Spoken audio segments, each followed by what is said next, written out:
안녕하세요. 양근일입니다. 오늘은 오피스텔의 세제 주거용과 상업용 어느 쪽이 유리한가에 대해서 말씀드리겠습니다.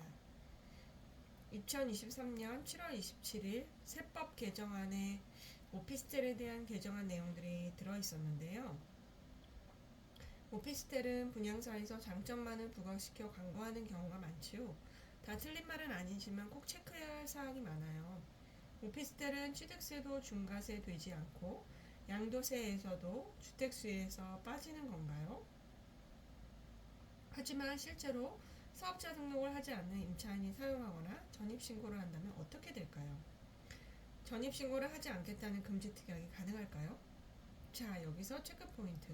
결론부터 말씀드리면 주거용으로 사용한다면 실질과세 원칙인 양도세는 주택수에 포함되어 다른 주택이 있다면 중과세되어요.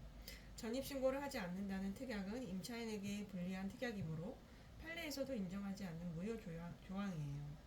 또한 주거용으로 사용되는 것으로 의심된다면 이를 국세청에 소명하여야 하는데 다음의 근거가 필요해요.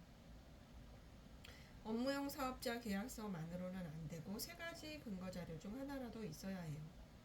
임차인이 사업자 등록을 하거나 임차인에게 부가세를 받아 국가에 납부해야 하며 만약 사업자 등록을 임차인이 신청하지 않는다면 주민등록번호로 세금 계산서를 납부했다는 소명 자료가 있어야 인정될 수 있어요. 오피스텔은 분양받으면 주택과 달리 일반 임대 사업자로 등록하게 되는데요. 이때 국세청에서는 분양대금에 포함되어 있는 건물분 부가세를 환급해 주게 돼요. 그런데 전입신고를 임차인이 하게 되면 부가세 환급금을 전부 추징당하므로 임대인은 전입신고를 금지특약으로 하게 된 것이죠. 하지만 이 특약은 무효조항이므로 임대인들은 이와 다르게 임차인이 사업자 등록을 해야 하고 업무용으로 사용하는 것을 특약으로 하는 것이 더 합리적이에요. 따라서 오피스텔 투자 시에는 명확하게 투자의 방향을 설정해야겠어요. 오피스텔을 전세로 임대를 할 경우는 주거용으로 주택수에 포함시키고 양도세를 중과받을 걸 감안하고 투자해야 합니다. 아니면 업무용만으로 사용해서 주택수에 포함시키지 않으려면 임차인의 사업자 등록 등의 여러 근거 자료들을 확실히 남겨야겠어요. 2023년 7월 27일 세법 개정안의 내용을 다시 살펴보아요.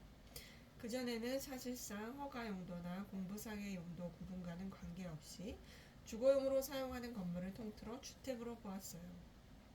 개정안에서는 세대원이 독립된 주거생활을 할 수 있는 구조로 된 건물이라고 명기하고 용도 변경일부터 양도일까지를 양도세를 산정하는 기간으로 명기해주고 있어요. 개정 취지의 내용은 어떤 이유일까요? 오피스텔은 처음에는 취득세나 보유세가 주거용 세금일 때보다 낮으므로 상업용 취득세 4.6%를 내고 업무용으로 사용해요. 그러다가 사용량도 직전에 주거용으로 용도를 변경하여 1세대 1주택 비과세나 장기보유 특별공제를 받는 사례가 빈번하게 발생했던 것이지요.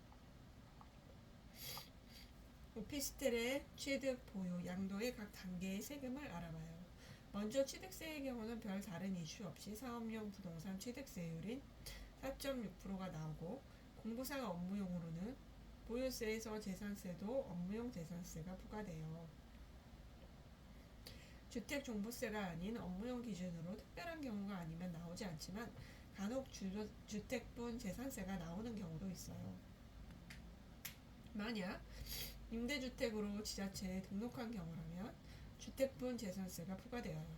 이런 경우는 종부세도 해당 명의자의 주택수에 따라 공제금액 9억 원이 넘으면 부과되고 3주택 이상 종부세 납표 12억 원 초과라면 종부세 중과세율이 적용되어요.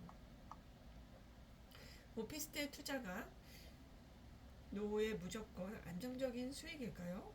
부가세나 세금 계산서를 신경 쓰지 않으면 추징당할 수 있고 주택분 세금을 내는 경우도 적지만 생겨요.